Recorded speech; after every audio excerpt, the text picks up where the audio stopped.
त हर लड़की के निगाह से देखेला पलंग पर। हम ओकरा से बड़ी बेटी के हाथ मंगनी, बाबूजी के डांट के भगा देलस।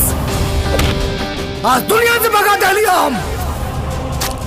हमर माई बाबूजी के केहू कत्ल कर देलस। तुहार सब जिम्मेदारी अब हमार रहल।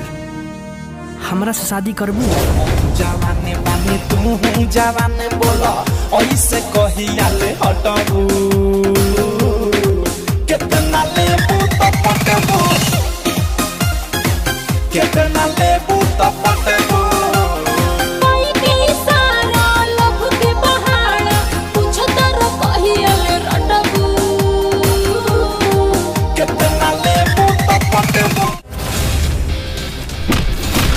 कितना जनी आइलन और गैलन तोहरा जैसन लोग।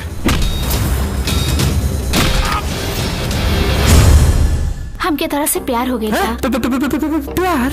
बधाई हो, हमनी के बेटा के प्यार हो गइल बा।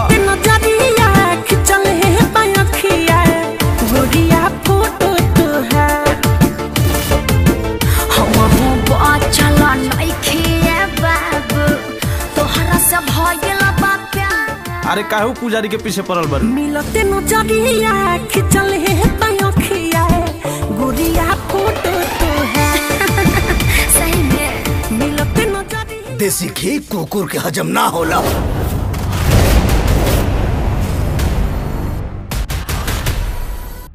अरे ललन का कइला है तू? अरे सर हम तो खाली चुम्मा लेनी हाँ पलंग पर।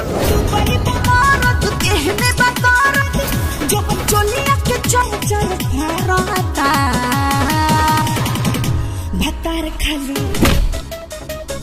भतार खाली भतार खाली पैसा झारता देवरबा मारता।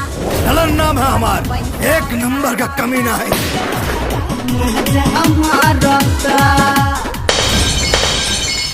कमीना खानदान के आखिरी चिराग।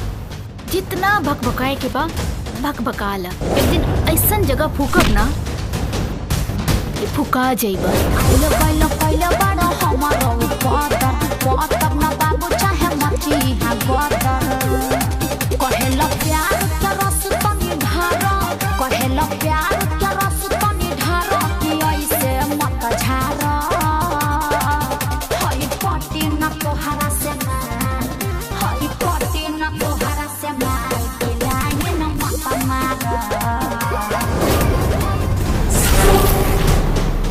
काजल के बाबूजी तो ओकर बियाह हमरा संगे तय कइले बारे। लेकिन ये कैसे हो सकता? काजल के बाबूजी तो हमरा संगे बियाह तय कइले बड़े।